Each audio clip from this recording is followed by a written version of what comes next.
Oke, selamat datang, selamat siang semuanya.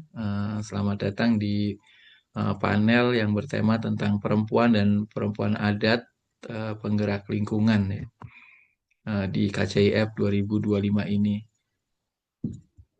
Sesi panel ini diorganisasi oleh Kak Wina Hairina dari Ethnographic Research Center Universitas Sumatera Utara yang juga saat ini adalah eh, calon kandidat doktor di Departemen di Prodi Antropologi FISIP Universitas Indonesia ya.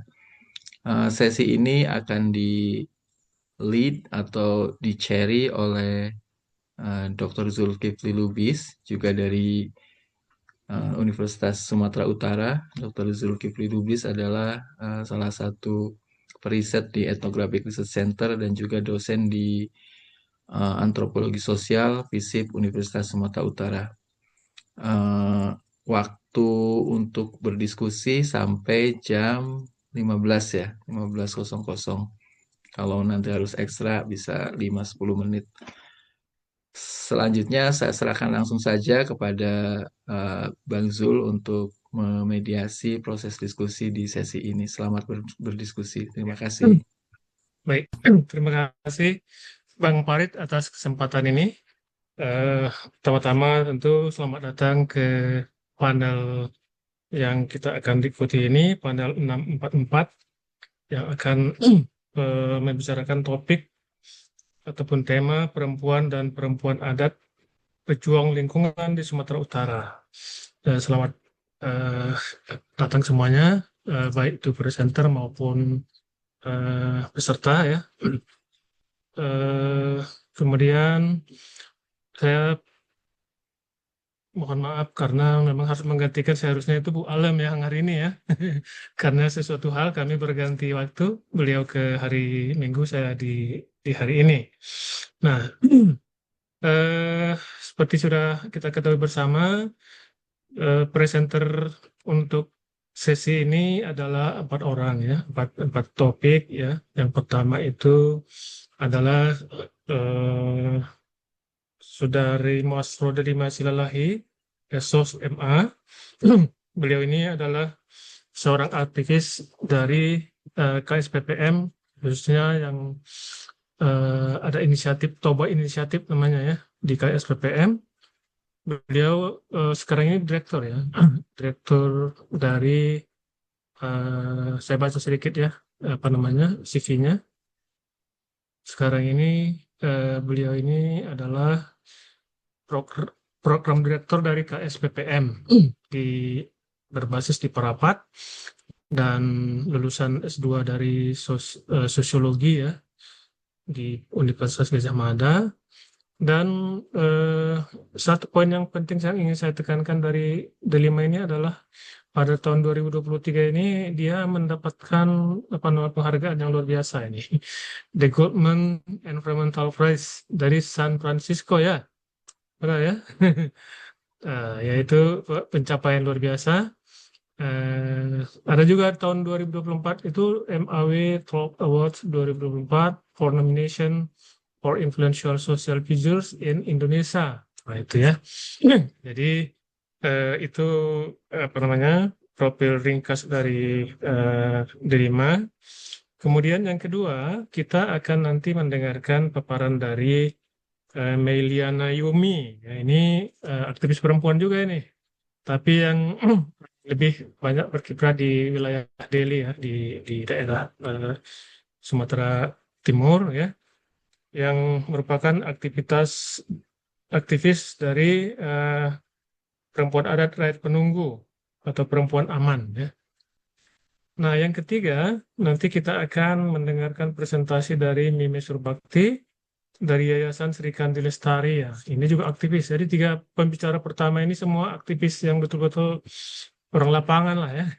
Baru nanti simpul oleh yang keempat ya, ini satu-satunya apa akademisi ya, Ratih Baiduri, staf pengajar dan juga dekan FISIP Unimed dan staf pengajar pada prodi pendidikan antropologi di Universitas Negeri Medan dengan timnya ya. Tapi yang presentasi hari ini adalah Rati ya. Oke, eh, untuk menghemat waktu saya kira tadi sudah disampaikan oleh Pak Farid ya, masing-masing peserta atau presenter mendapatkan waktu presentasi 15 menit. Nanti saya akan beri tanda kalau sudah sampai dengan 12 menit ya. Nanti setelah itu, setelah selesai 4 pembicara, kita akan masuk ke sesi apa namanya tanya jawab. Nah, silakan peserta kalau ada pertanyaan-pertanyaan yang akan ditanyakan kepada presenter, kita punya ruang di sini Q&A eh, untuk memposting ya, memposting pertanyaan-pertanyaan, tapi juga bisa secara langsung nanti raise hand pada saat selesai presentasi. Saya perkirakan dengan 15 kali 4 ada 60 menit untuk presentasi, maka setelahnya kita punya waktu sekitar 30 menit untuk diskusi. Tapi manakala nanti waktunya bisa lebih cepat dari 15 menit, mudah-mudahan waktu diskusi bisa lebih panjang ya. Saya kira itu pengantarnya. Dan untuk pertama sesuai dengan urutan di dalam slide-nya yang akan presentasi adalah uh, Delima Silalahi ya, Mas Delima Silalahi yang sudah menyiapkan PPT-nya, nggak usah saya bacakan biar beliau yang bacakan sendiri judulnya ya. Tapi menarik sebagai pembuka, saya kira seorang aktivis eh, apa namanya sosial ya, yang bicara soal perempuan dan bumi. Nah, silakan, silakan Delima ya. Waktu 15 menit. Ya, terima kasih Bang Zulkifli, terima kasih Mas Farid, Mbak Wina, Mbak Rati, Mimi, dan semua yang tidak bisa saya sebutkan namanya satu persatu. Mudah-mudahan saya presentasinya lancar karena biasa kalau tinggal di kampung itu sinyalnya jelek sekali. Dari tadi juga putus-putus, tapi saya akan mencoba menyampaikan poin-poin dari apa yang saya akan presentasikan. Tapi saya ingin eh, meluruskan tadi saya bukan direktur program lagi di KSPPM. Saat ini saya sekretaris pengurus di KSPPM dan juga menjadi peneliti di Ruang Inisiatif Toba atau Toba Inisiatif. Jadi sebuah lembaga riset yang kami bentuk bersama teman-teman ada akademisi di Tapanuli gitu kira-kira ya Pak Zulkifli. Oke, Jadi oke. saya akan menyampaikan tentang kesadaran feminis dalam perjuangan perempuan di Tanah Batak. Nah, ini sebenarnya mau melihat kita mau menilik ulang peran perempuan dalam pelestarian lingkungan di Tanah Batak. Eh, Nanti di presentasi saya. Nah, saya ingin mau menyampaikan bahwa dari tahun 70-an sebenarnya sudah ada gerakan perempuan ya, perjuangan perempuan di Tanah Batak itu sudah terjadi sejak tahun 70-an gitu.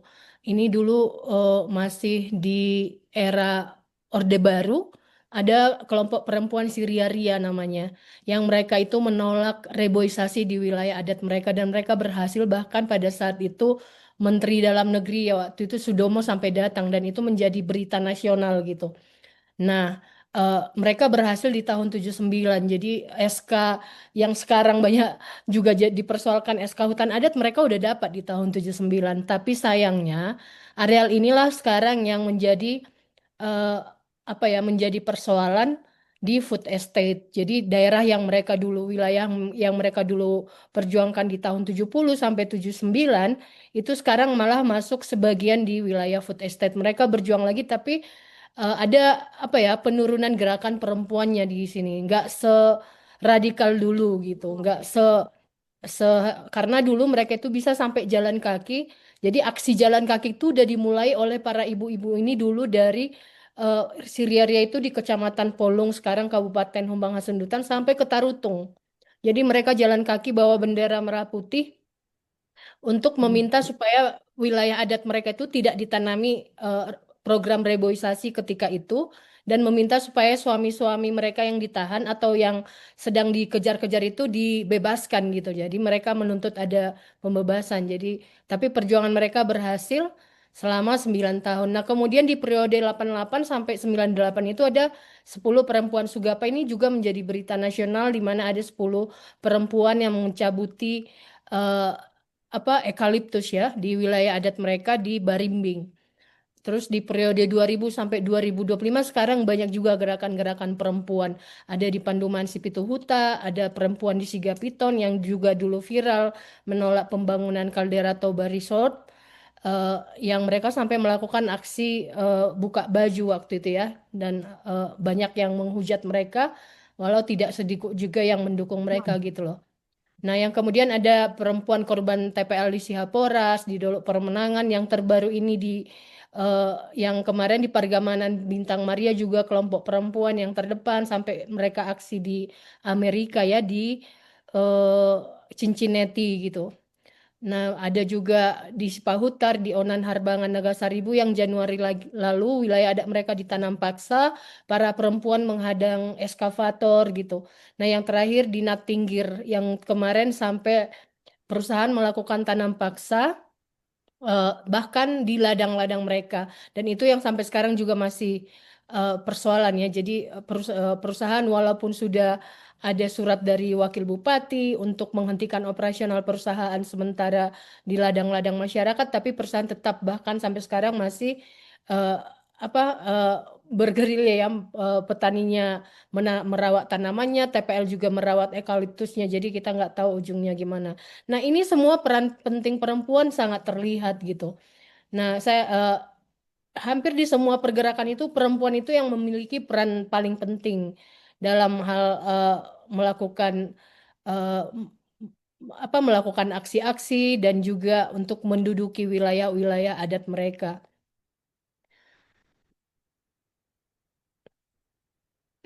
Halo?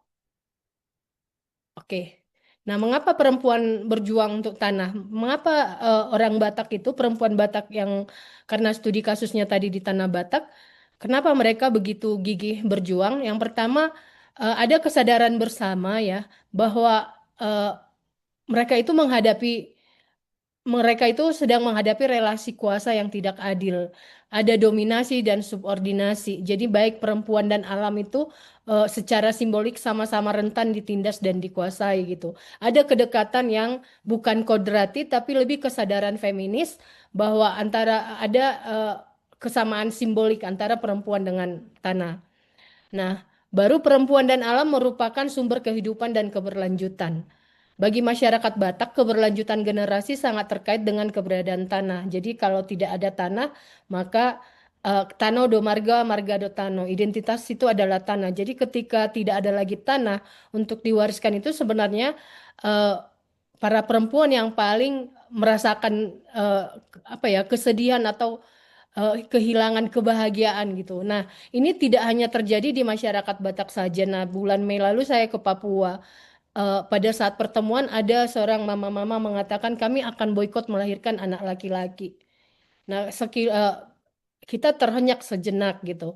Kok bisa ya sampai sih? Ternyata karena di sana itu juga sama dengan Batak bahwa ketika melahirkan anak laki-laki, maka itu pertanda akan berlanjut generasi yang akan datang dan itu memerlukan tanah. Kalau sudah tidak ada tanah, maka identitas akan hilang.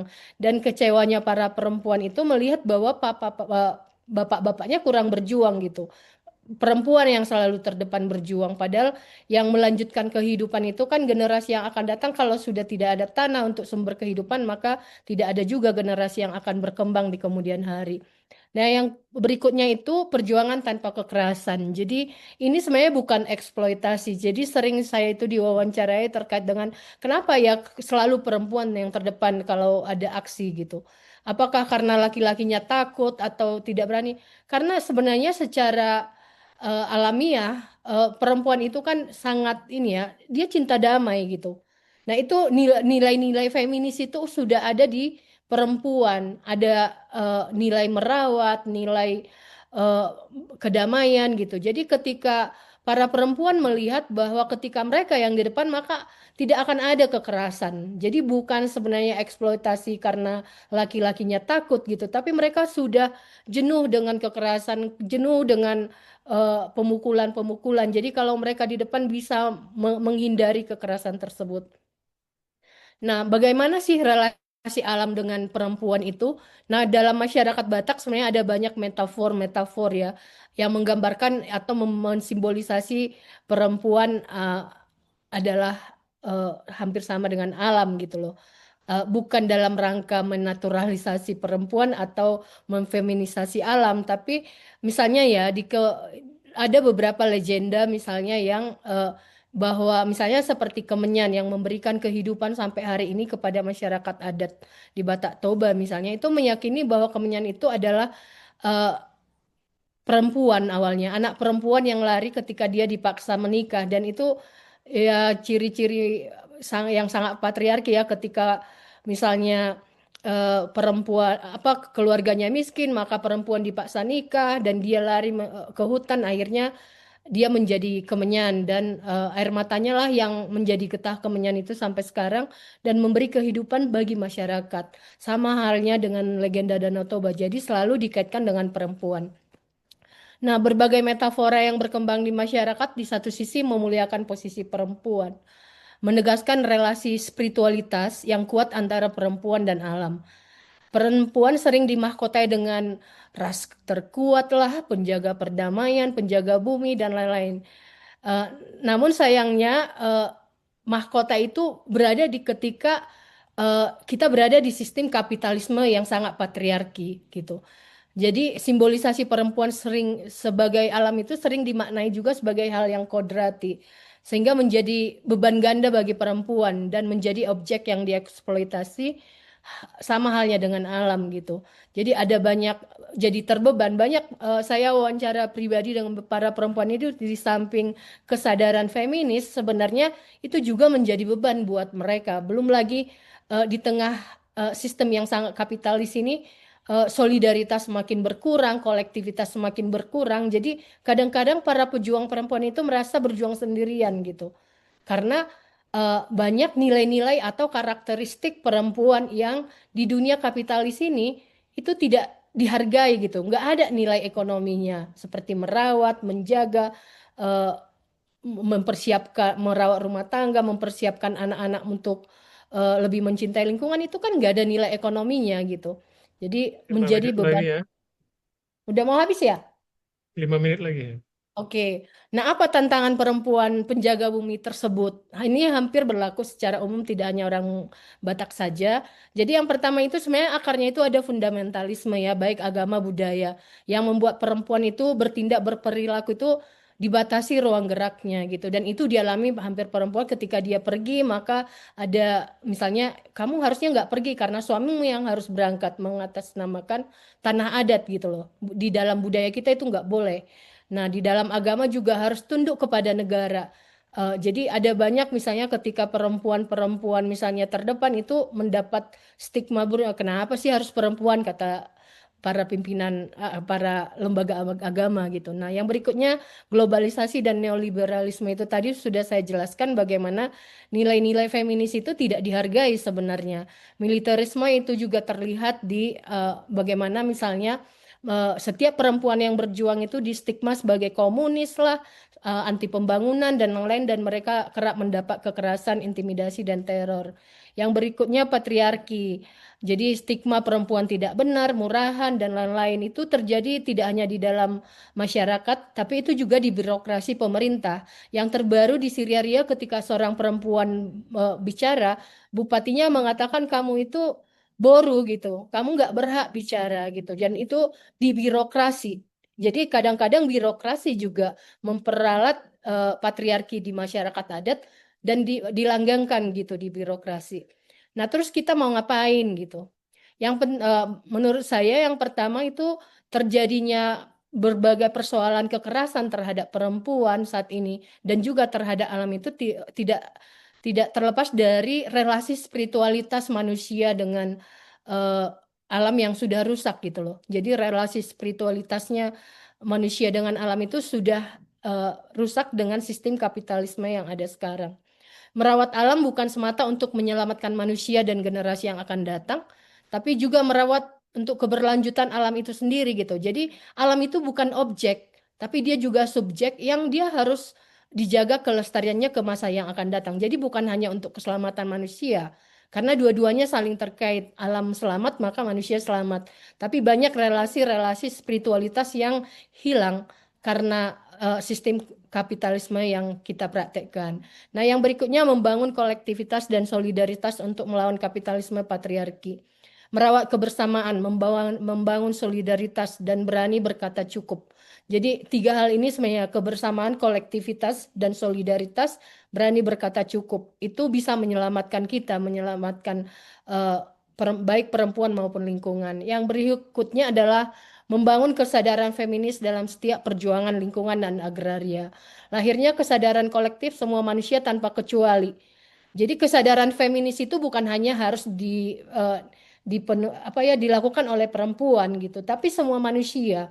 Jadi nilai-nilai menjaga itu harus dilakukan oleh semua, tidak hanya perempuan. Jadi jangan dibebankan hanya kepada perempuan saja. Nah, jadi memastikan juga perempuan ikut berpartisipasi aktif, memiliki akses, mampu mengontrol dan mendapatkan manfaat dari perjuangan. Nah, ini menjadi sangat yang terakhir ini menurutku sangat penting untuk dipastikan memanfaatkan hasil perjuangan. Nah, ini dari pengalaman pribadi saya, misalnya ada 4 SK hutan adat yang sudah dikembalikan, tapi ketika misalnya membahas tanah ini mau diapakan, mereka sudah dapat SK nih dari pemerintah, dari presiden gitu. Nah, tapi saat ini dalam tata kelolanya, ketika mau memutuskan bagaimana tata kelolanya ke depan, perempuan sudah mulai tidak dilibatkan dengan alasan eh, ya membahas tanah adat itu harus laki-laki gitu. Nah, lagi-lagi fundamentalisme budaya itu diperalat untuk meminggirkan perempuan. Nah, di situ kerja keras kita ke depan bahwa misalnya keempat hal itu tadi, jadi tidak hanya berpartisipasi pada saat perjuangan saja, tidak hanya memiliki akses untuk kelolanya dan mengontrol, tapi juga menerima manfaat gitu loh. Nah, itu yang sedang kita Oke, lakukan sekarang. Terima kasih, Pak oke. dan teman-teman semuanya. Ya, terima kasih ya. Delima sudah menyampaikan presentasinya. Pas waktunya lebih 20 detik ya. Baik, supaya kita lebih hemat, saya akan undang yang berikutnya, Mbak Meiliana Yumi, Kak Yumi ya. Silakan Kak Yumi, waktunya 15 menit. Iya, terima kasih Pak Mbak Yuk. Zulkifli. Saya mohon maaf ya, karena ini pakai HP di laptop nggak bisa jaringannya. Iya, saya berbicara soal kekerasan berbasis gender terhadap perempuan adat sebagai pembela lingkungan. Nah, next Kak Wina, siapa itu perempuan adat? Perempuan adat adalah perempuan yang memiliki peran dan fungsi menjaga ketahanan hidup komunitasnya berdasarkan asal-usul leluhur secara turun-temurun di atas wilayah adat yang memiliki kedaulatan atas tanah dan kekayaan alam, kehidupan sosial budaya yang diatur oleh hukum adat dan lembaga yang mengelola keberlangsungan kehidupan. Nah, sebenarnya perempuan adat ini lebih spesifik bagaimana ikatan akan wilayah adat yang dikelola oleh perempuan adat ini sangat sangat mengikat perempuan adat itu sendiri. Bagaimana perempuan adat bisa mengapresiasikan pengetahuannya, bagaimana perempuan adat bisa memberikan mentransfer pengetahuan kepada anak-anak di kampung. Nah, saya studi kasusnya di wilayah adat di Kalimantan. Itu ada wilayah pengorganisasian perempuan aman di sana. Ketika kita ke sana, anak yang membawa kita jalan di dalam hutan waktu itu dia mengatakan, "Ibu, ada satu tanaman yang dia mengatakan, ibu ini daunnya boleh dimakan tapi tidak boleh berlebihan karena kalau berlebihan ini sakit perut. Tetapi jika dimakan ini akan membuat badan lebih sehat. Nah ini menjadi ini ya, bahwasannya pengetahuan yang disampaikan perempuan adat seorang ibu kepada anaknya ini sangat mengikat bagaimana pengetahuan-pengetahuan itu berada di wilayah kelola perempuan adat, terutama di wilayah adat. Next Kak Wina.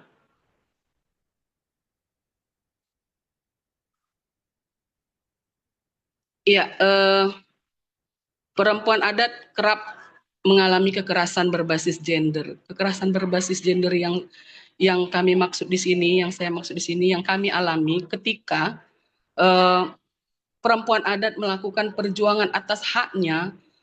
Ini terus terang saya sebagai perempuan adat dari rakyat penunggu di Deli Serdang mengalami ketika kami bergerak dan mulai mengkritisi kelembagaan adat, kami mengalami kekerasan, bukan hanya kekerasan apa ya namanya, bukan, memang tidak fisik ketika kita mengkritisi, tetapi ruang kita dalam pengambilan keputusan di dalam kelembagaan adat ini ditutup secara rapat oleh para pemimpin adat, sehingga ketika kita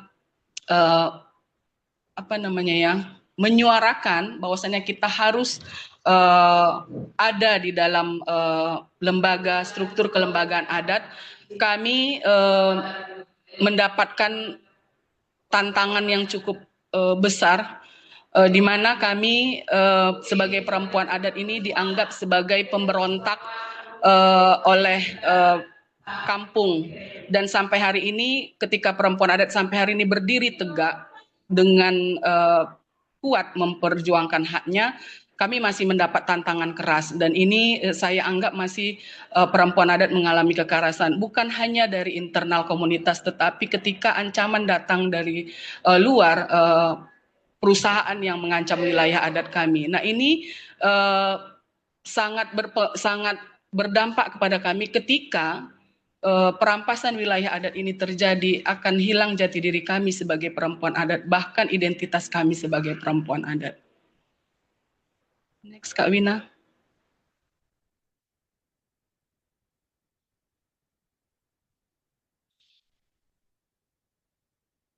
Iya, kekerasan yang dialami oleh perempuan adat itu berlapis, bukan hanya tadi yang saya katakan di dalam komunitas, tetapi juga di tingkat pemerintah ya tentunya. Ketika kita memperjuangkan, kita awalnya dianggap perempuan adat ini tidak memahami apa itu hukum, bagaimana perempuan adat bisa sebenarnya. Kami juga berupaya bagaimana mendorong wilayah adat kami ini bisa diakui oleh pemerintah. Paling tidak kami diakui oleh pemerintah desa, dan ini yang kami lakukan di rakyat penunggu tentunya, ketika kami membutuhkan membutuhkan pengakuan dari masyarakat, pengakuan dari pemerintah, dan hal ini kami lakukan tidak terlepas juga dari segala kekerasan yang penolakan oleh para tetua adat ketika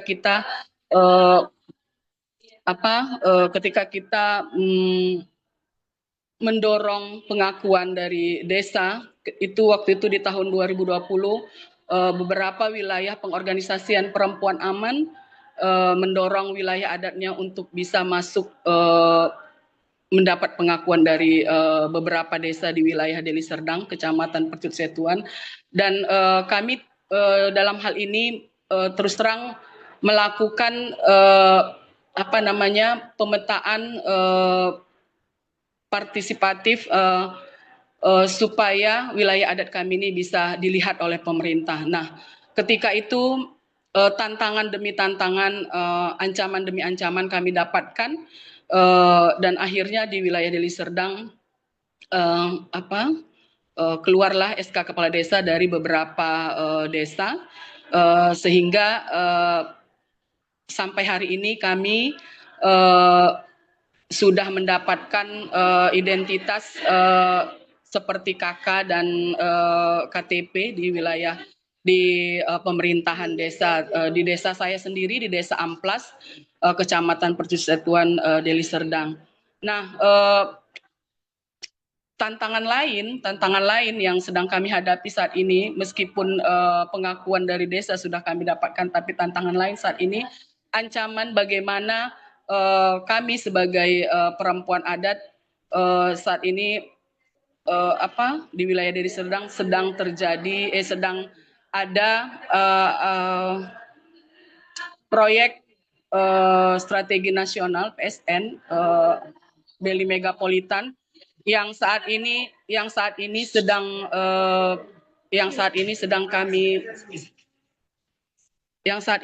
kami hadapi dan kami upayakan.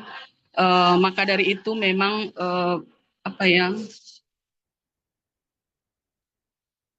tantangan ini masih menjadi ancaman bagi kami ketika proyek besar ini akan menghabiskan wilayah adat kami.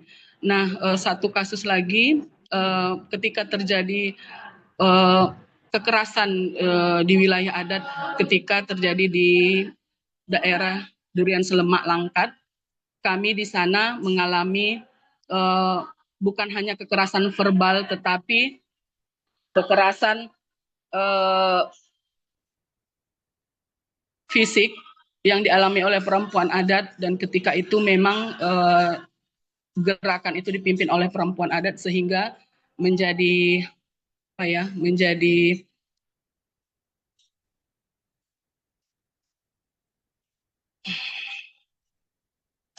maaf saya sedikit emosi.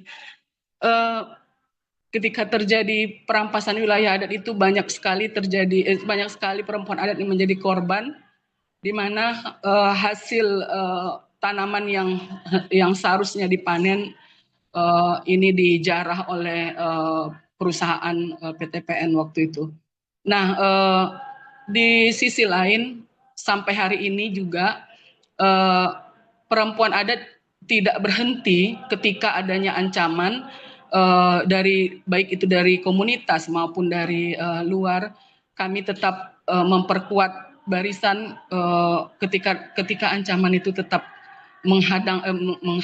kami hadapi. Dan terus terang sampai hari ini saya bersama organisasi Perempuan Aman yang telah bersama-sama kami menguatkan kami dalam gerakan ini terus berjuang. Dan juga selain itu juga saya terus terang di sini, penguat saya di sini ada Kak Mimi, ada Kak Wina yang selalu memberikan kekuatan kepada kami.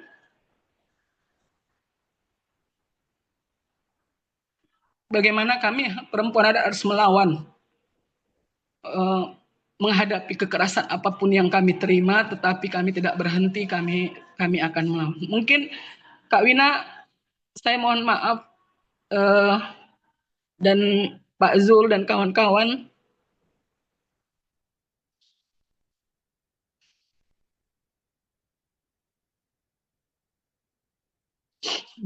Masih ada waktu 5 menit lagi kalau mau disambung. Ya. Iya. Semangat Kak Sampai hari Yumi, ayo.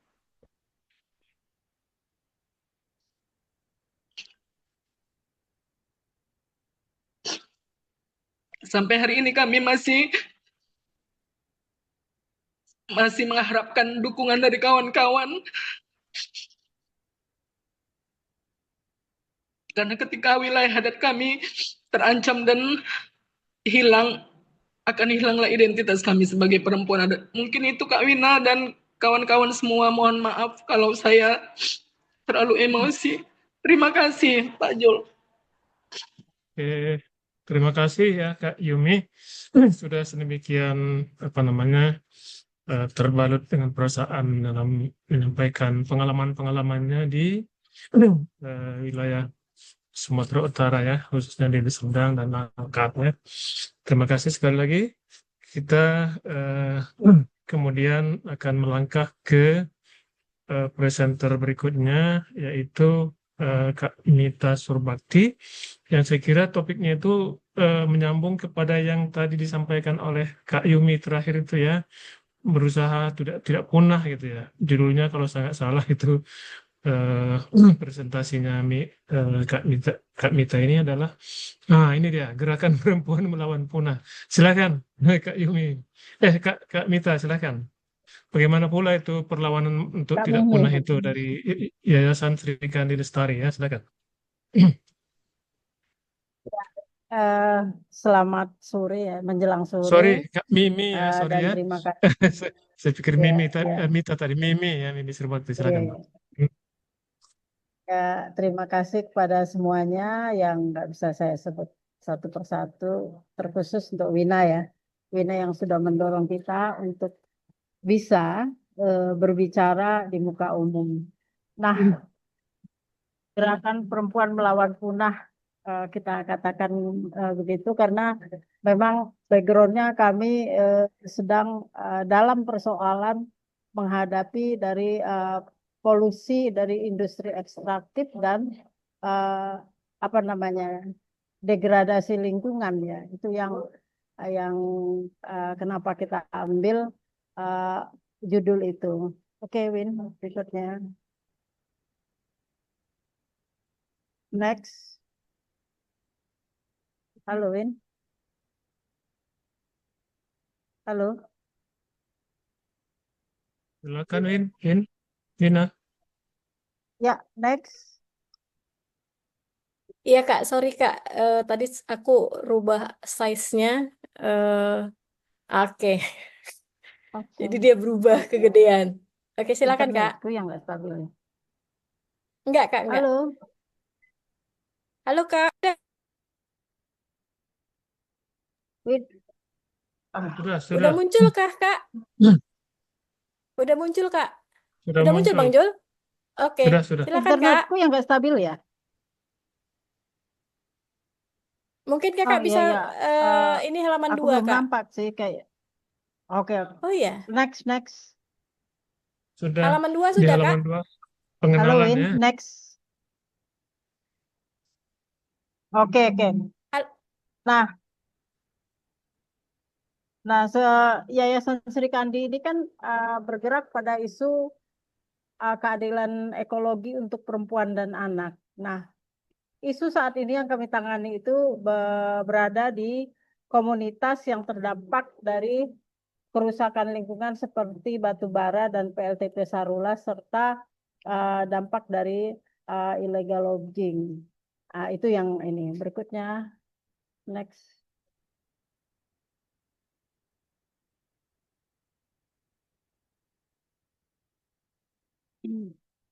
Halo, Win.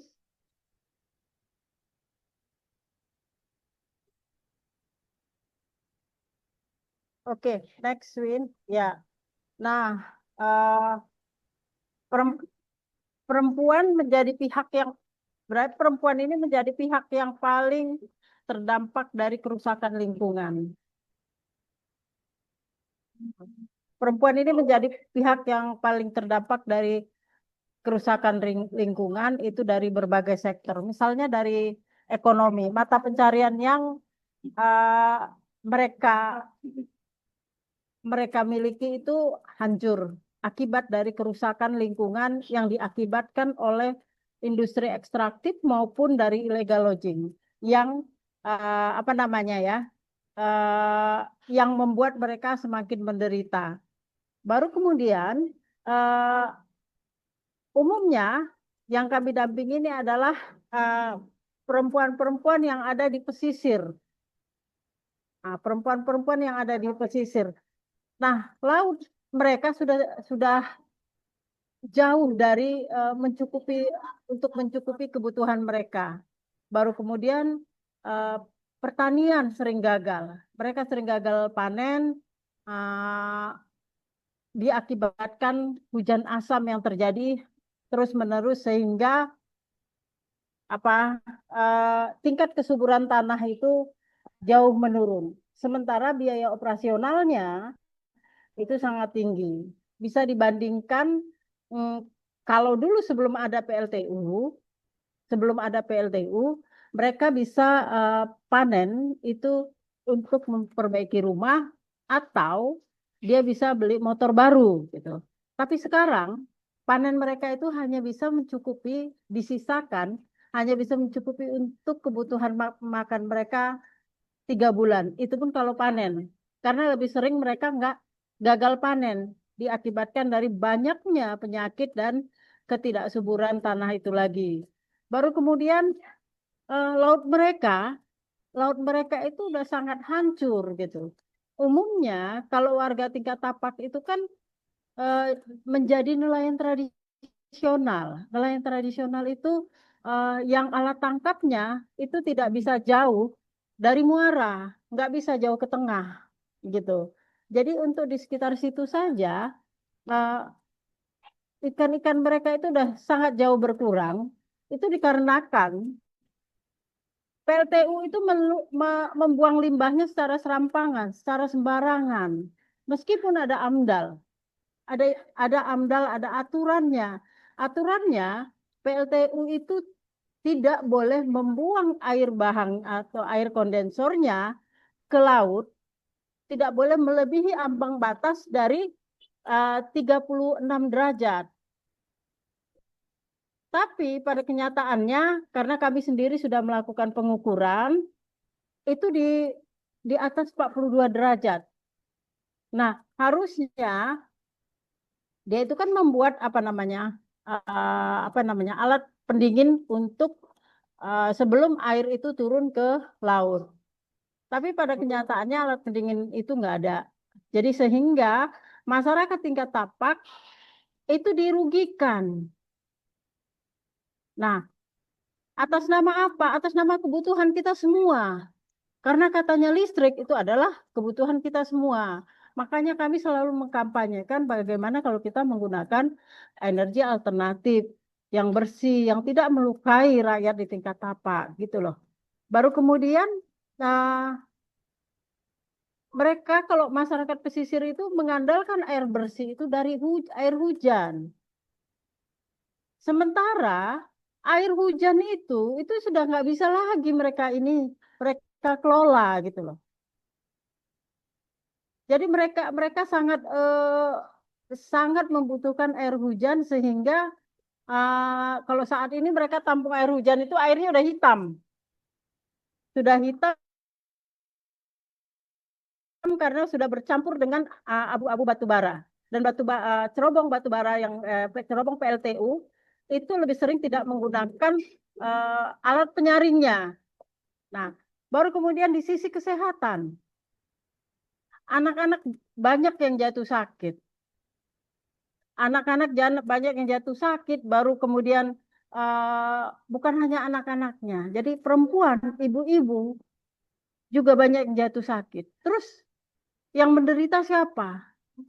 Karena otomatis ketika anaknya sakit, yang banyak memikirkan itu adalah ibunya.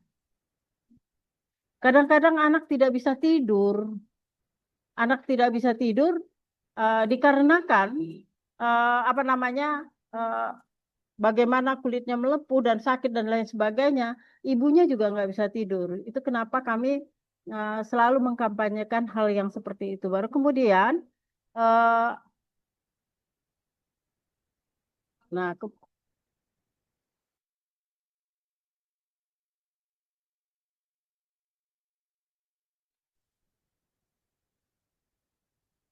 Suaranya hilang ya.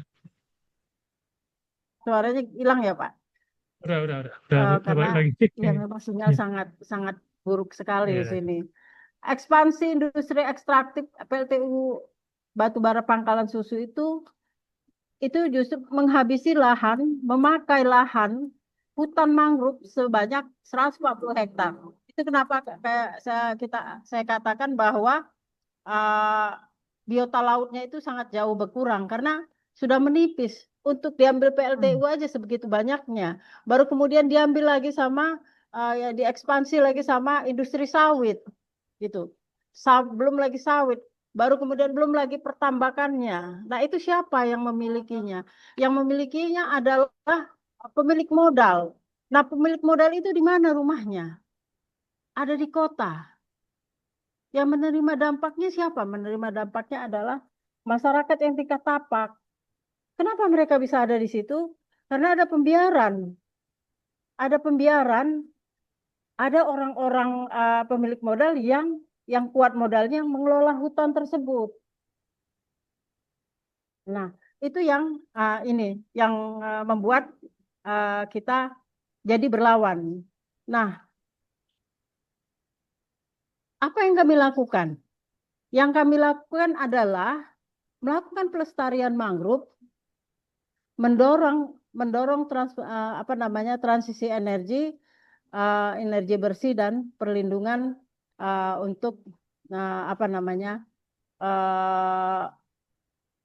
untuk korban yang terdampak. Nah, kunci kekuatan gerakan perempuan itu adalah gerakan perempuan.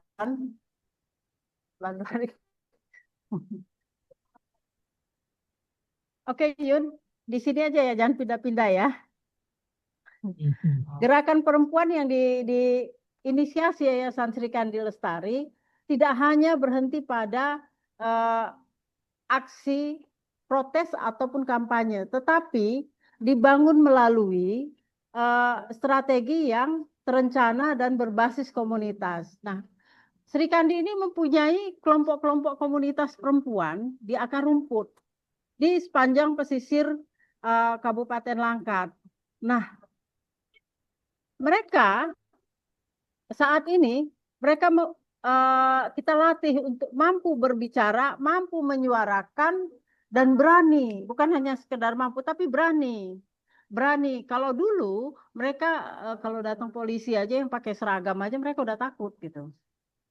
Tapi dengan adanya pendidikan yang dilakukan oleh Yayasan Sri Kandi Lestari, mereka berani menyuarakan hak-hak mereka dan berani menyampaikan apa yang harusnya negara ini lakukan. Dan perempuan-perempuan yang menjadi kelompok Yayasan Sri Kandi Lestari juga itu masuk dalam masuk aktif dalam kepemerintahan desa, sehingga 3 mereka menit bisa lagi ya, Kak, oke Kak Mimi, oke 3 menit lagi. siap. Sehingga mereka bisa mengawal dari musrembang. Jadi program-program desa mereka bisa ikut dalam menginisiasinya begitu. Lanjut Win, naik ke atas Win.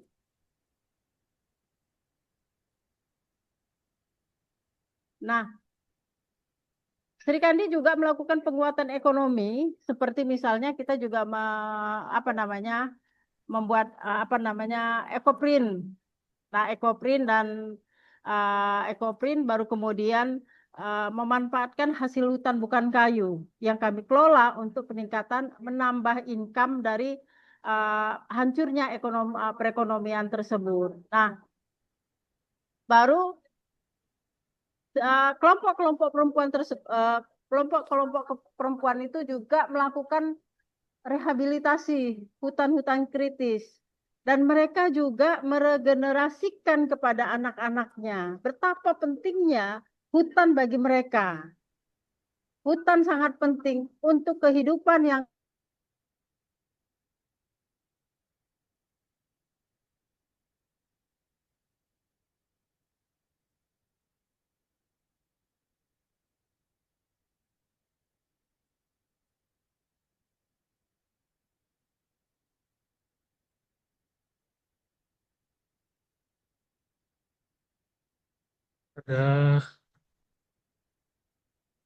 Ada gangguan teknis ya, Win? Iya, terlempar sepertinya Kak Mimi. Eh, Kita tunggu sebentar ya. Di mana memang Kak Mimi ini? Di Dari Sumba, pos mana Bang. dia ini? Di Lagi di Sumba. Lagi di Sumba. Sumba. Kak, Oh, jauh. Kak Mimi suaranya masih mute.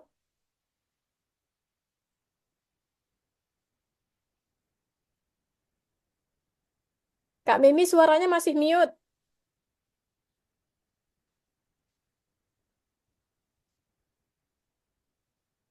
Ya, Ya. saya terlempar.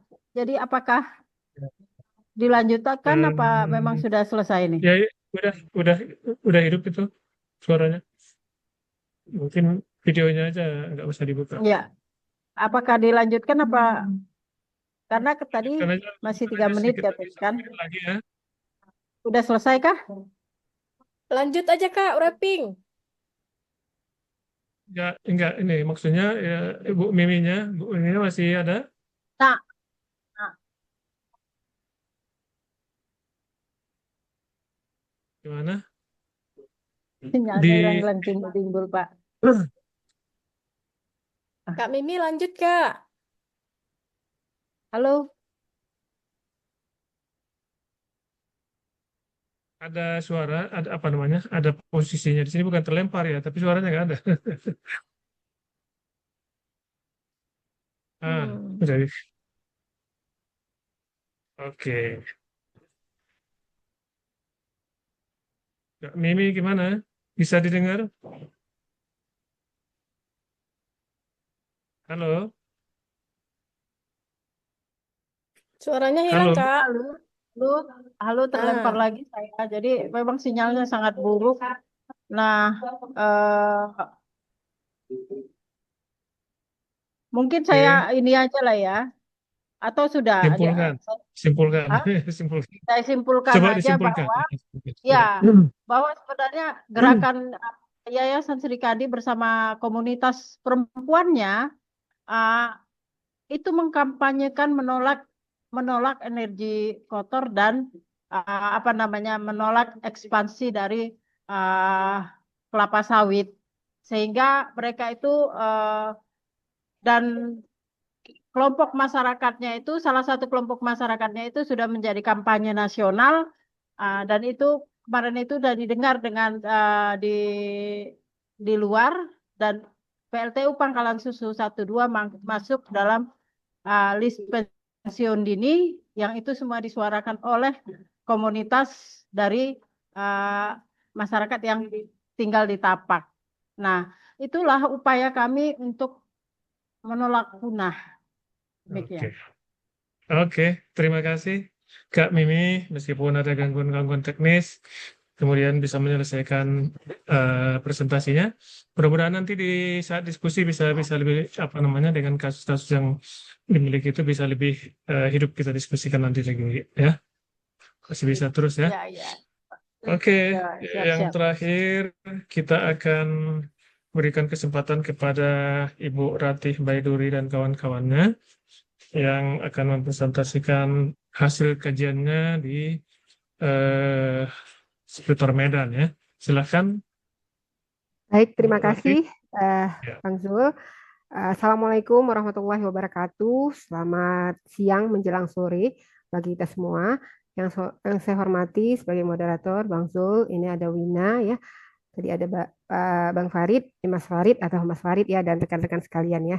Sebenarnya saya juga didorong sama Wina ini ya untuk ikut dalam berpartisipasi di konferensi yang sebenarnya luar biasa ini. Saya senang ya menjadi bagian di sini ya. Baik, izin saya mempresentasikan PPT saya. Ini sebenarnya merupakan hasil penelitian ya, penelitian kebijakan di kami namanya, walaupun sebenarnya penelitian terkategori penelitian terapan. Baik, saya memulai ya presentasi ini tentang sebuah inisiatif ya yang luar biasa yang dilakukan oleh namanya Kelompok Perempuan Pesisir Indonesia KPPI di Bagandeli. Nah, KPPI ini ada di berbagai wilayah di di Indonesia, di pesisir terutama ya. Nah, Medan itu tepatnya pusatnya di Bagandeli. Nah, saya menyoroti hal-hal yang terkait dengan transformasi perempuan pesisir menjadi kekuatan yang nyata ya dalam hal kaitannya dengan pemberdayaan perempuan. Baik, saya memulai presentasi materi saya ini ya mengajak rekan-rekan sekalian masuk dalam sebuah cerita tentang perjuangan, perubahan dan harapan. Jadi presentasi ini berangkat dari 3 pertanyaan besar ya yang kemudian saya tanyakan ya. yaitu pertama, bagaimana KPPI memfasilitasi perubahan pada kesadaran. Nah, yang kedua, bagaimana akses sumber daya perempuan pesisir di Bagan Deli. Kemudian juga yang ketiga, bagaimana kemandirian ekonomi perempuan pesisir Deli yang sebelumnya terpinggirkan. Baiklah, saya akan menyajikan cerita ya perjalanan dari kerentanan menuju kemandirian. Ini saya kayaknya nggak bisa jalan ya, share screen-nya ke bawahnya. Atau saya langsung ke oke. Baik, mungkin langsung next ya, ini ke kaitan dengan perempuan pesisir yang sebenarnya tulang punggung yang terpinggirkan. Kita tahu perempuan pesisir di belahan Indonesia dimanapun ya, umumnya itu menghadapi kondisi sosial ekonomi yang rentan.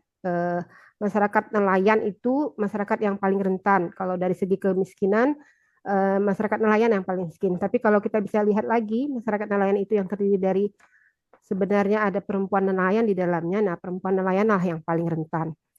Walaupun perempuan nelayan ini juga tidak diakui sebagai nelayan gitu ya, yang karena anggapan bahwa profesi nelayan itu hanya ada yang jalani oleh laki-laki. Padahal realitasnya seperti di Bagan Deli ini kita melihat bahwa mereka adalah tulang punggung dari keluarga dan rumah tangganya ya. Dan mereka dianggap sebagai kelompok yang rentan itu ya karena ada rendahnya ya akses terhadap pendidikan yang kemudian saya kaji di Bagan Deli ini. Kebetulan KPPI ya, anggota KPPI dan pengurusnya ya, juga ketuanya itu rata-rata taman SMP ya. Kemudian layanan dasar juga seperti misalnya kalau sakit ya puskesmasnya jauh gitu ya. Dan kalau udah sakit itu biasanya memerlukan misalnya layanan sampai ke dokter spesialis itu tidak ada di sana ya. Jadi agak sulit mendapatkan layanan kaitan dengan kesehatan dan sebagainya. Kemudian juga peluang kerja yang layak itu sulit didapat kecuali mereka menjadi nelayan gitu ya. Nah, meskipun mereka menjadi tulang punggung keluarga dan rumah tangga tentunya kan, kontribusi mereka ini seringkali tidak diakui secara formal dalam struktur ekonomi dan kebijakan. Dikarenakan karena ya tadilah kategori atau profesi yang dinyatakan sebagai nelayan aja pun harus laki-laki ya. Jadi nelayan perempuan itu tidak masuk dalam kategori untuk memperoleh misalnya pelayanan kesehatan ataupun yang disebut sebagai BPJS itu. Nah, jadi perempuan pesisir itu mengalami berbagai kompleksitas permasalahan ya, yaitu mulai dari kerentanan ekonomi ya, dari sisi ekonomi itu mereka sulit mengakses modal ya, modal yang sedikit pun sulit didapat. Dan tadilah profesi yang tidak diakui secara formal yang menyebabkan perempuan nelayan ini tidak terkategori sebagai profesi nelayan dan tidak mendapatkan jaminan kesehatan dan sebagainya ya.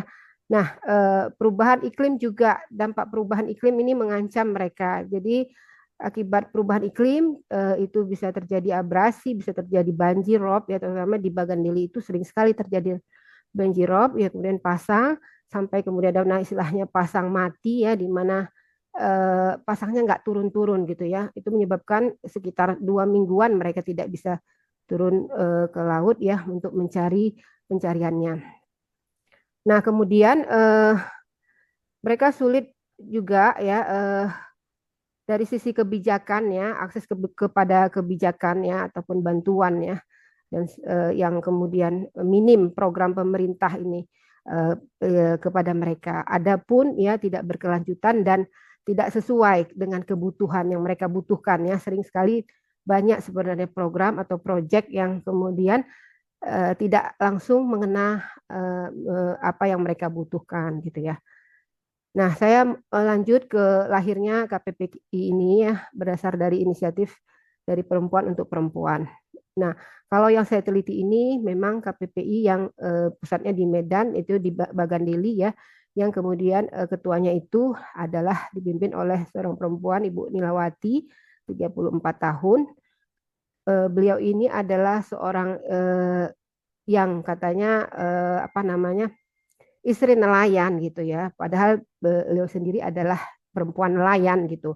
Nah, kemudian ikut dalam sebuah komunitas KNTI ya, kelompok nelayan tradisional Indonesia, yang kemudian akhirnya beliau aktif ya dalam kegiatan KPPI, sering diundang dan juga sering jadi narasumber ya di beberapa acara, misalnya yang dilakukan oleh Sayogyo, apa namanya, penelitian yang dilakukan oleh Sayogyo ya. Nah itu pernah juga membuat apa namanya, film lah ya tentang perempuan pesisir ini. Nah, jadi organisasi ini organisasi yang kemudian apa namanya, yang dipimpin oleh perempuan, tentunya mengajak serta ya perempuan nelayan di sekitar Bagandeli. Jadi tidak mudah juga orang apa perempuan ikut bergabung di dalam KPPI ini, karena banyak stereotip yang apa ya, yang berkembang, yang menyebabkan pandangan terhadap KPPI juga di kalangan masyarakat di sana tidak apa namanya, masih bertanya-tanya ini kelompok apa pula kan gitu ya, seakan-akan kelompok yang kemudian berkeinginan ya kemudian apa katakan melawan suami gitu ya. Nah, jadi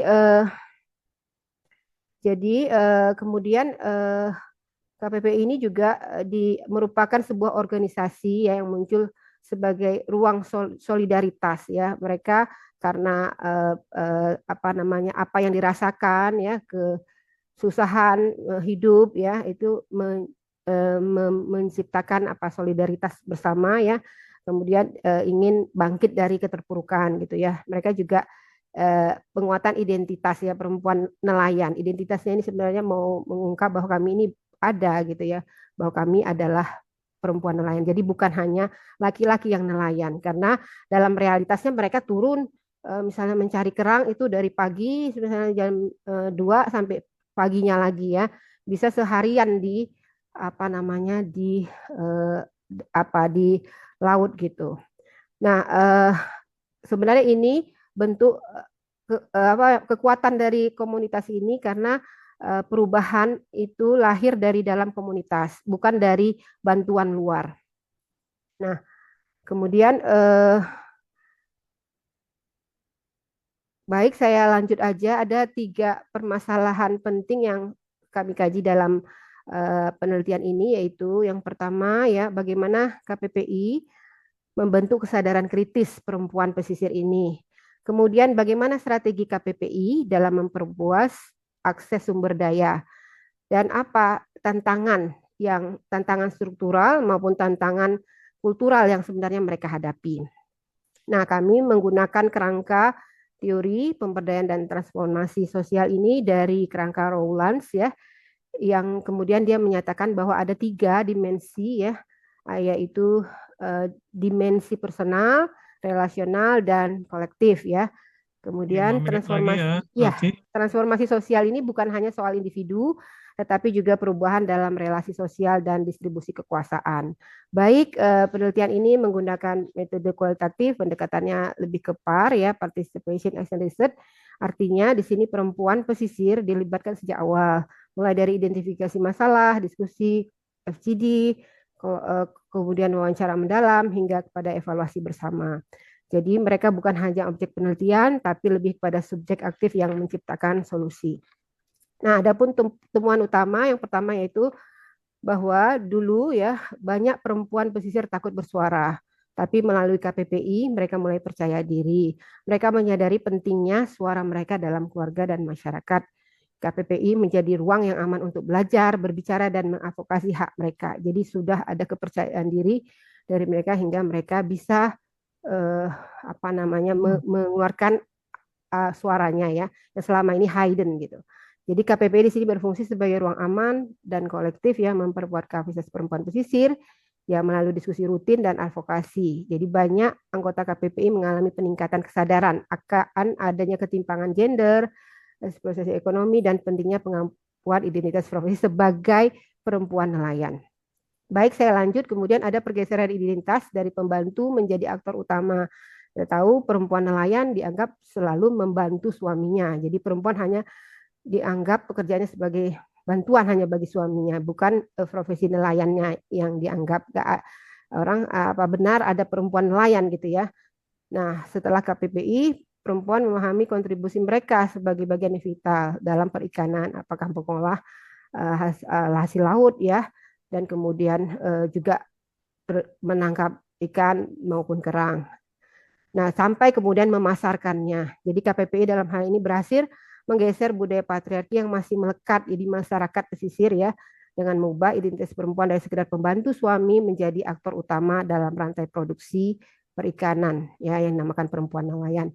Kemudian akses terhadap sumber daya pelatihan. Jadi KPPI mengadakan pelatihan keterampilan ya seperti membuat olahan ikan, jadi abon, kerupuk ikan, ikan asap, ikan asin dan sebagainya. Nah, yang mereka butuhkan juga memang ada alat-alat yang bisa misalnya mengeringkan ikan. Ini belum lagi ya, mungkin ada pengabdian masyarakat yang bisa ke sini memberikan pemberdayaan kepada mereka. Kemudian mereka juga memberikan akses modal mikro ya, bantuan untuk mengembangkan usaha mikro rumah tangga. Kemudian juga dari legalitas mereka mengusahakan mengidentifikasi atau mendata ya perempuan-perempuan nelayan ini agar memiliki KUSUKA atau kartu pelaku usaha kelautan dan perikanan dan surat izin usaha. Kemudian juga mereka melakukan membantu memasarkan hasil olahan ke daerah yang lebih luas. Nah, jadi dampaknya nyata apa yang dilakukan oleh KPBI ya, pendapatan keluarga semakin meningkat, kemudian produk olahan ikan masuk ke pasar lokal, dan solidaritas sosial semakin kuat.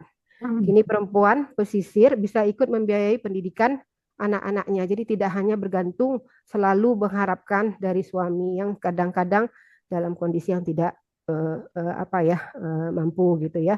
Nah, jadi ini merupakan sebuah langkah penting menuju kemandirian.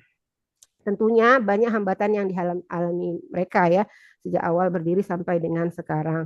Nah, yang antara lain ya ada banyak hambatan seperti keterbatasan dana, minimnya dukung kebijakan, dan budaya patriarki yang memang masih kuat di perempuan, di masyarakat pesisir baik di perempuan maupun laki-lakinya.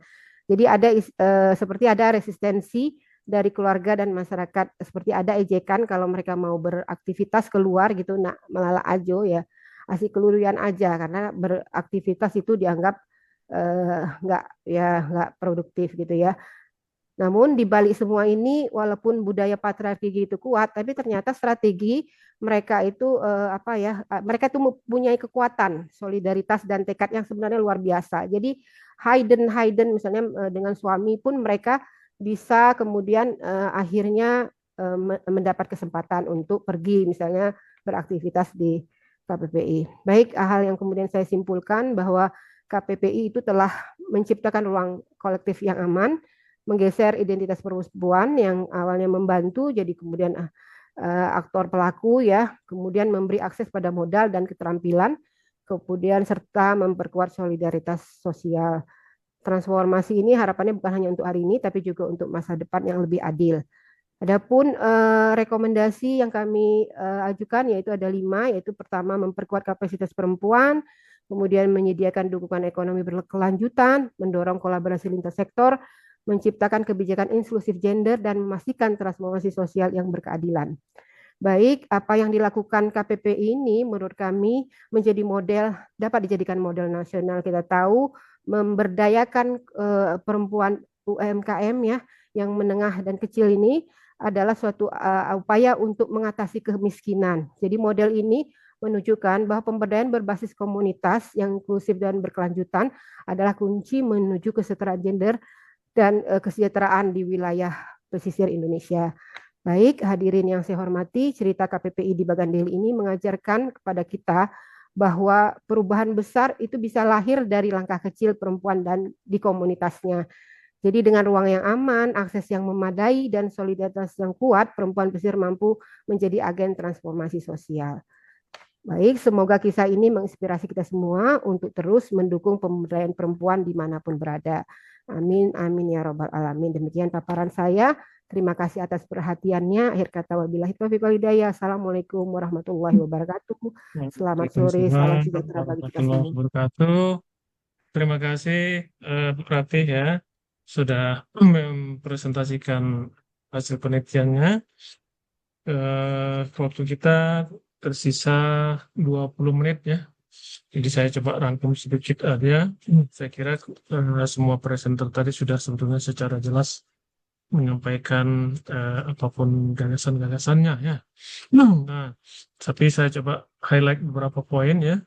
Yang pertama, tadi dari D5 dia menjelaskan bahwa sebetulnya posisi perempuan itu cukup apa namanya ya, sangat penting dalam wacana ya, dalam pemahaman katakanlah budaya kita, karena seringkali dihubungkan dengan Mother Earth misalnya ya. Kemudian artinya perempuan itu identik dengan tanah, sumber utama kehidupan adalah perempuan, dan tanah juga merupakan sumber utama perempuan. Tapi di dalam perjalanannya, eh, ketika kemudian tanah juga dieksploitasi, kemudian menghadapi apa namanya persoalan-persoalan lingkungan yang serius, ternyata sama juga yang dihadapi perempuan gitu ya. Jadi senasib lah nasib antara perempuan dengan alam ini. Alamnya rusak, juga perempuan juga mengalami katakanlah diskriminasi dan segala macam gitu ya. Jadi kemudian dia menyampaikan perlunya upaya-upaya untuk apa namanya menguatkan kembali simbolisasi yang menegaskan pemberdayaan perempuan dan dari eksklusi, pembebasan perempuan dari eksklusi dan penindasan ya. Kemudian dari Yumi tadi itu pengalaman-pengalaman yang dihadapi oleh komunitas perempuan adat ya di khususnya di Deli Serdang itu juga menunjukkan betapa belum berpihaknya ya kebijakan ataupun belum berpihaknya katakanlah berbagai hal peran serta ruang-ruang partisipasi yang diberikan kepada perempuan masih sangat terbatas. Bahkan dalam banyak hal pengalaman mereka juga menunjukkan bahwa ketika perempuan itu mengaktualisasi diri dalam hal memperjuangkan hak-haknya, memperjuangkan juga katakanlah isu-isu lingkungan, mereka dianggap sebagai pemberontak juga kadang-kadang gitu ya, mendapatkan tekanan-tekanan baik dari internal maupun dari eksternal grupnya. Kemudian juga dari Kak Mimi tadi ya, Yayasan Sri Kandi Lestari yang mengadvokasi kasus-kasus komunitas yang mendapatkan dampak dari pembangunan, juga menunjukkan betapa apa namanya komunitas-komunitas itu betul-betul belum bisa mendapatkan katakanlah hak yang setara dengan laki-laki, khususnya perempuan. Padahal perempuan itu merupakan kunci untuk katakanlah di bidang ekonomi ya, bagaimana mereka harus ketika dampak misalnya apa namanya itu eh, industri itu melanda warga yang paling terdampak termasuk perempuan. Dan ketika perempuan terdampak, maka yang terdampak juga anak-anak dan seterusnya gitu ya. Sehingga perlu membangun komunitas-komunitas perempuan yang betul-betul bisa memberdayakan diri mereka dan juga eh, melawan ya berbagai tekanan yang dialami. Dan contoh dari pengalaman penelitian dari Ratih Waiduri menunjukkan betapa KPPI ya sebagai kelompok perempuan pesisir Indonesia sebetulnya juga menghadapi hal-hal yang sama. Tapi nampaknya menunjukkan ada kemajuan-kemajuan setelah mereka mampu membangun katakan kolektivitas yang lebih kuat ya, menjadi ruang aman bagi mereka dan juga meningkatkan peran mereka bukan hanya sebagai pembantu tapi juga sudah menjadi aktor utama dan juga ruang-ruang untuk mendapatkan akses lebih terbuka gitu ya.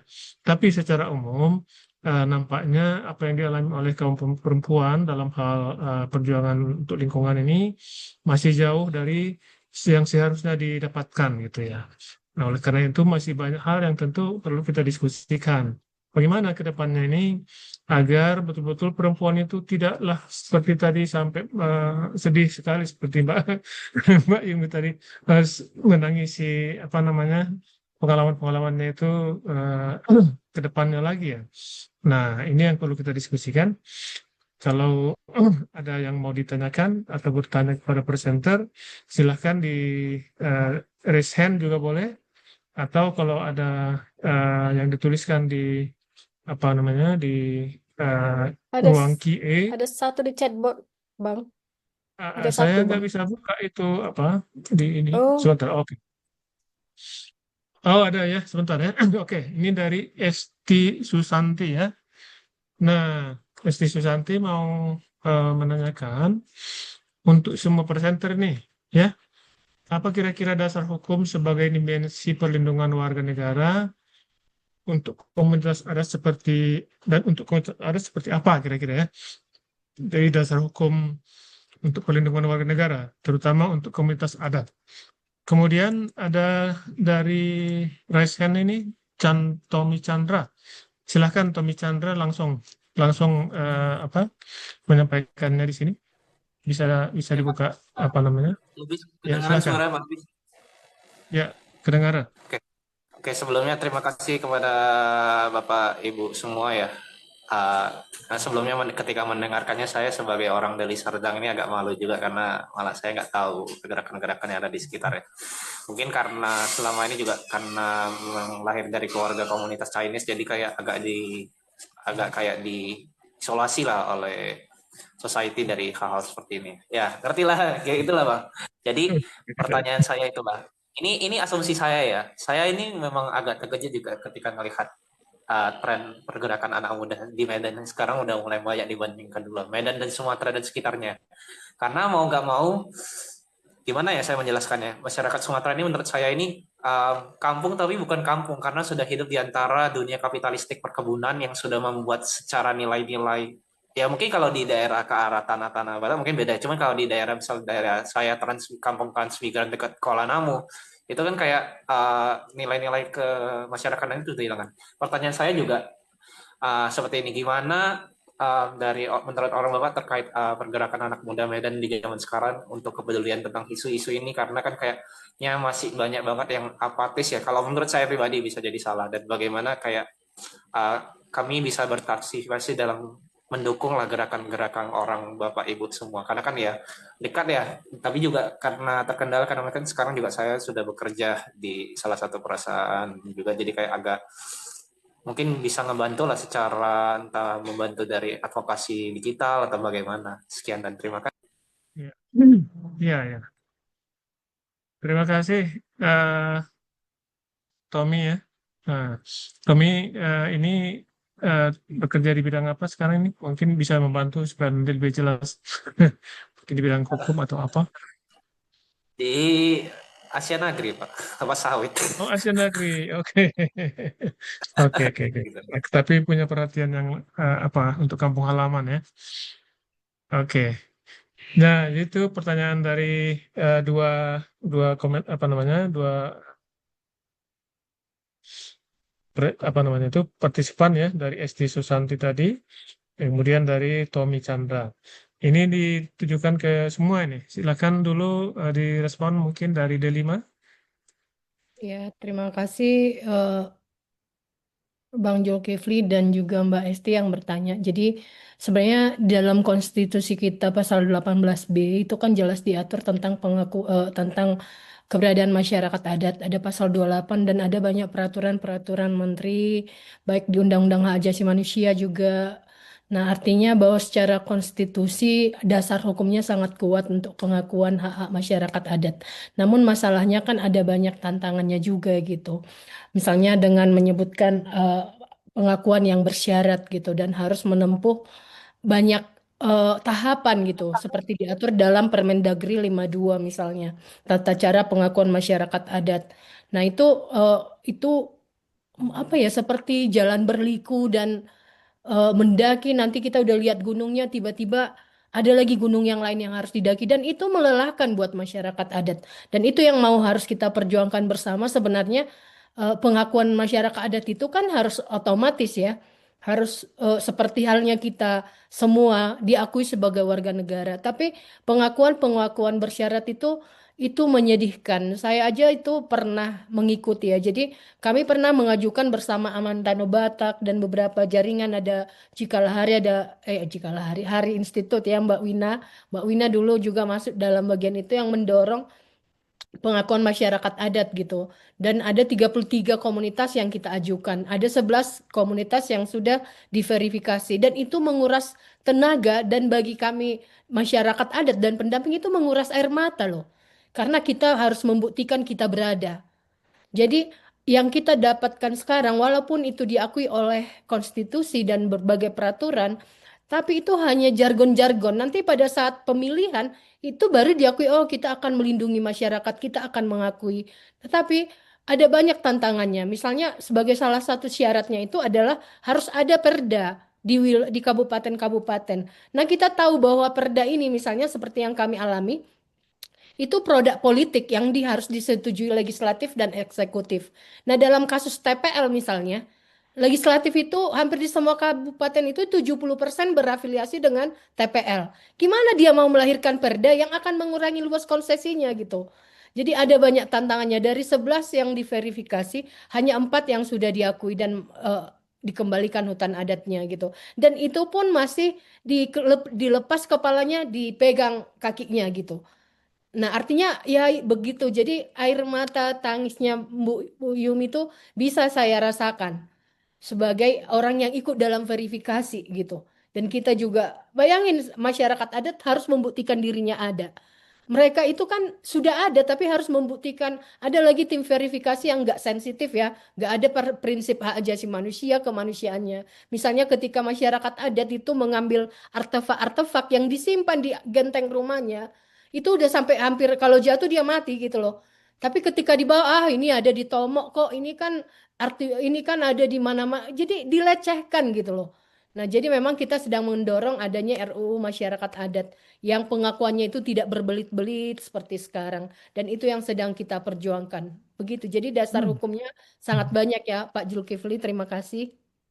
Baik, untuk yang kedua tadi dari Tommy, barangkali Kak Yumi atau Kak Mimi ya bisa meresponnya. Yang dari Tommy, dari Tommy. Izin. Ya, silakan.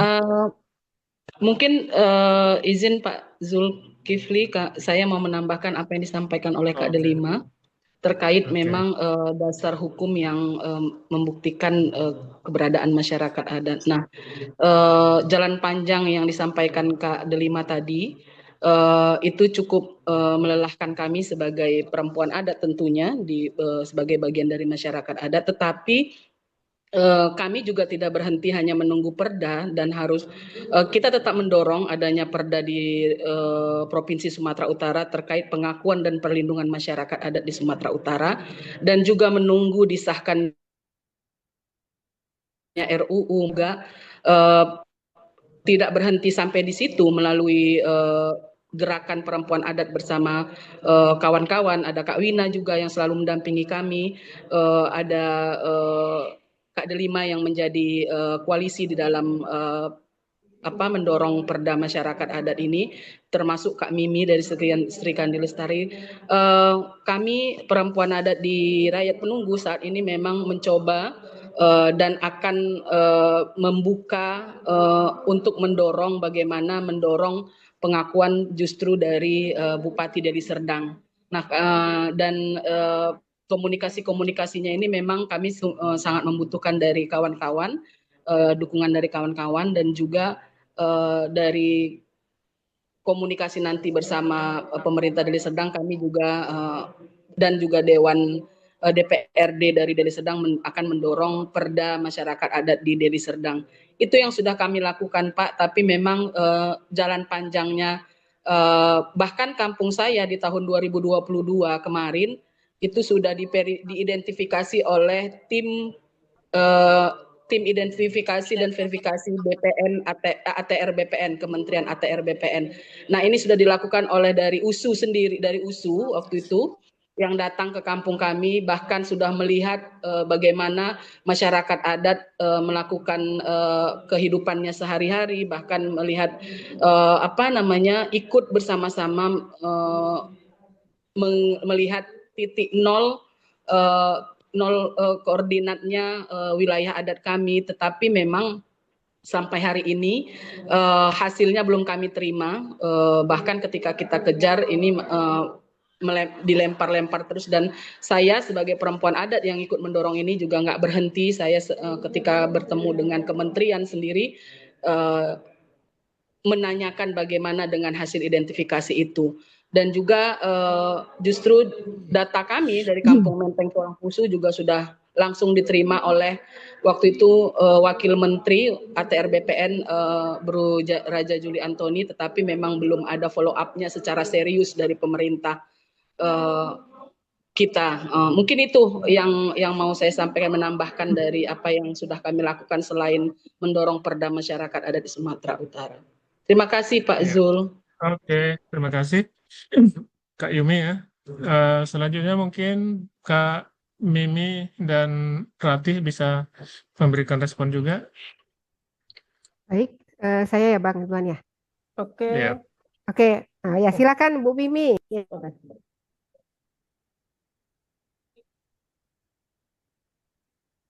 Siapa duluan, Mbak? Kak Mimi, silakan. Siap ya. Mungkin saya dulu apa Ya, Mimi, Bu Mimi. Ya, Ratih? silakan. Boleh, Bu Yuk, Mimi silakan. langsung. Silakan. Oke, baik. Oh ya, kalau mengenai dasar hukumnya ya, kalau tadi udah disampaikan sama Delima dan itu udah muat pasal-pasalnya. Kalau saya hanya menambah situ tentang dasar hukum, ini bukan lagi dasar hukum, tapi dasar negara. Itu ada sila kelima, keadilan sosial bagi seluruh rakyat Indonesia. Nah, apakah mereka mendapatkan keadilan? Apakah mereka mendapatkan hak-haknya sebagai warga negara? Nah, itu yang harus yang sebenarnya mereka tuntut. Mereka ini sedang mencari sila kelima yang sebenarnya nggak mereka terima. Dinamakan itu sebagai objek vital negara. Apakah negara berhak mengorbankan masyarakat di tingkat tapak? Enggak juga kan? Karena itu bagian dari warga negara. Kita di atas di muka hukum secara teorinya kita berkedudukan sama. Makanya harusnya negara melindungi itu gitu kan. Kalau kita bercerita, kalau kita ditanya dasar hukumnya apa gitu. Itulah dasar hukumnya. Sudah disebutkan oleh Kak Delima dan saya tambahi dengan dasar negara kita kan mencantumkan sila kelima itu adalah keadilan sosial bagi seluruh rakyat Indonesia. Baru kemudian apa yang bisa. Halo? Halo? Ya, silakan. Lalu kemudian apa yang bisa dibantu oleh adik dari apa ya? Dari Tony atau siapa gitu. Chandra. Kalau kita kan nggak memandang etnis ya. Kami tidak memandang etnis, mau etnis siapapun, selama dia berjuang untuk kesetaraan, berjuang untuk keadilan, kami sangat membutuhkan. Seperti misalnya kami selalu melakukan protes, aksi agar supaya itu diperhatikan bahwa bumi kita ini sedang tidak baik-baik saja. Musim panas yang luar biasa ekstrim itu menandakan bahwa suhu bumi sudah naik tinggi. Dan itu diakibatkan apa? Deforestasi. Kita menolak punah. Bukan hanya perempuan, semua menolak punah. Kita butuh bumi yang berlanjut. Tapi kalau kita membiarkan ini terus-menerus, maka kita semua jadinya punah. Jadi jangan beranggapan hutan itu nggak ada artinya. Jadi begitu. Nah, adik-adik yang masih muda itu sangat dibutuhkan. Suara-suara adik-adik inilah yang bisa. Karena kalian yang mewarisi negara ini ke depan. Kalian yang pegang estafet itu. Apakah kalian mau selesai sampai di sini? Kalau nggak mau selesai sampai di sini, maka berjuanglah dari sekarang. Rebut estafet itu dan rebut hak ekologis kalian. Karena dari sini kita memulainya. Jangan sampai punah. Punah dulu baru kita mikir. Di pesisir pantai itu airnya sudah naik terus. Gitu loh. Ya, di Oke. pesisir pantai airnya udah naik terus. Saudara-saudaramu yang ada di pesisir pantai itu mengalami banjir terus. Rumahnya terendam. Jadi begitu. Oke. Jadi uh, Oke. berbuat, Ya. membantu apa yang bisa Ya. kita bantu. Begitu. Oke, terima Oke. kasih. Terima kasih Kak Mimi. Langsung aja ke Ratih karena waktu kita sudah Oke, hampir ke baik. ujung ya. Terima kasih Bang. Jadi kalau soal dasar hukum kita kayaknya paten kali lah ya kan, maksudnya orang Medan itu paten kali lah kalau kita soal dasar hukum itu udah banyak segala macam. Contoh pun perda di daerah lain pun sudah ada kan yang udah disahkan. Nah, jadi persoalan political will ajanya ini, persoalan political mau atau tidaknya, karena berkaitan dengan konflik kepentingan kan. Nah, jadi nggak penting kali nih perempuan-perempuan ini, apalagi ya koruptor aja kita udah sulit, apalagi yang di seratanya lagi perempuan ini kayaknya ini kalau ada apa namanya keinginan itu di bawah lagi itu paling bawah itu. Nah jadi oleh karena itu saya rasa ini bisa dilakukan kalau ada gerakan ya seperti di Siputu Huta dan Pandumaan itu adalah gerakan perempuan. Selama ini konflik berkepanjangan terus yang di garda terdepan itu laki-laki nggak berhasil karena lewat kekerasan. Nah kemudian inang-inang itu semua ikut andil tapi dia diberdayakan oleh kelompok-kelompok yang seperti tadi ya, kelompok-kelompok yang presentasi aktivis pejuang perempuan dan anak yang kemudian mendampingi, memberdayakan mereka, dan kemudian mereka akhirnya sampai kemana-mana demonya itu diikutin, maksudnya difasilitasi sampai ke anggota dewan, ke polisi dan akhirnya kemudian apa? Mereka yang mendapatkan. Nah, satu-satunya waktu itu di Sipitu Huta dan Pandumaan lah yang di apa namanya dikasihkan hutan adat itu. Nggak tahu saya ternyata Bu Delima bilang ada udah 4 ya yang setahu saya di Sumatera itu baru Sipitu Huta dan Pandumaan. Itu karena apa? Gara-gara kan perempuan. Walaupun lelah ya kan, tapi saya yakin kalau itu berjuangnya bersama, selain kelompok perempuan, komunitas tadi diberdayakan dia dengan kelompok-kelompok masyarakat, pengembang masyarakat seperti ya kelompok adat, kelompok yang tadi ya perempuan dan anak yang memang peduli dengan lingkungan dan sebagainya. Jadi kalau ada usaha itu, saya yakin itu akan menuju suatu hal yang lebih nyata daripada kita berdiam-diam kelihatannya tidak akan ada ya. Jadi kalau memang ada gerakan itu dan itu disupport oleh pengembang apa kelompok kelompok masyarakat yang memang peduli terhadap memberdayakan mereka dan perempuan-perempuan ini perempuan pintar-pintar semua walaupun tamat SD, tamat SMP ya. Tapi mereka dasar apanya ya, mungkin karena terlalu terlatih dia untuk dihadapkan berbagai tantangan atau beban ya. Cultural burden orang Batak lagi punya cultural burden yang begitu hebat menjadikan dia tangguh gitu. Nah, ketangguhan dia ini jangan nggak dibiarkan begitu, tapi dikawal lewat perjuangan kelompok-kelompok pemberdaya masyarakat ini, kelompok perempuan ini. Nah, kemudian itu sinergi saya rasa goal gitu ya. Walaupun Wina nih sebenarnya yang udah berjuang habis-habisan ya kan. Tapi ya jangan berhenti berjuang. Saya rasa ini harus gerakan. Jadi gerakan bersama berbagai kelompok perempuan ini udah banyak, bagaikan jaringannya diperkuat ya kan. Nggak ada dana pun jalan kok semuanya kegiatan kalau pusat studi gender kami misalnya walaupun antara udah hidup kali tiba-tiba nggak hidup lagi gara-gara nggak tahu dia dimasukkan kemana gitu kan, tapi sebenarnya nggak ada dikasih dana pun dia lewat jaringan seperti Mas Farid aja buat buku dengan berapa 400 presenter kok bisa ya, hebat sekali gini, gratis semuanya kan gitu ya, berarti kan ini gerakan bersama gitu. Jadi saya lihat gimana supaya goal ya. Nah buat Tommy bagus sekali ya anak muda punya kemampuan misalnya digital. Tadi apa yang bisa saya sumbangkan? Wah banyak sekali. Mulai Izin dari waktunya, Bang. ya Ya, memberdayakan ini lewat apa yang udah 5 menit ya, Oke, baik, terima kasih. Ya, jadi karena waktunya sudah lewat 5 menit, cuma semangat sekali saya lihat, jadi makanya saya nggak potong.